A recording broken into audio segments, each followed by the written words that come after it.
Okay, June 6th.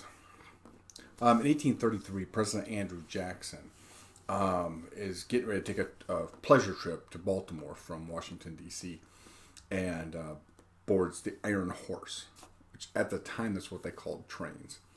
So he became the first president to ride on a train.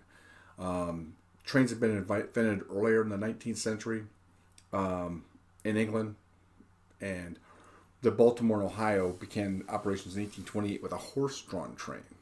But the Tom Thumb became a steam engine, steam-bound train.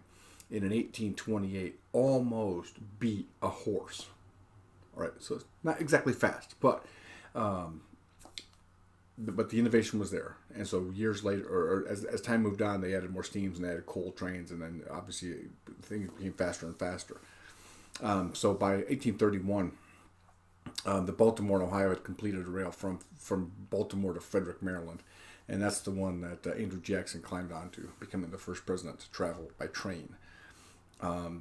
The acceptance of trains happened very fast. So between the 1830s and 1840s, we had almost 3,000 miles of railway, greater than all of Europe combined.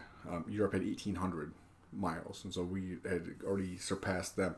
And then by the Civil War, there were 30,000 miles of trains. Now, part of the problem with trains was the width of the tracks, and that was one of the things between the North and the South in the Civil War.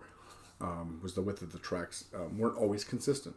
So that innovation came later when they actually had a consistent gauge between them on the train rails. So, and then it was 9 years later before we actually had the Transcontinental Railroad.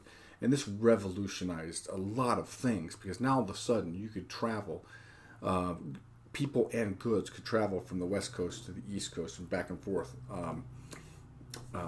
It took weeks, but it was still a revolution over what had happened before. So that's what I have for you today. In 1833, Andrew Jackson becomes the first president to travel by train. I will see you tomorrow.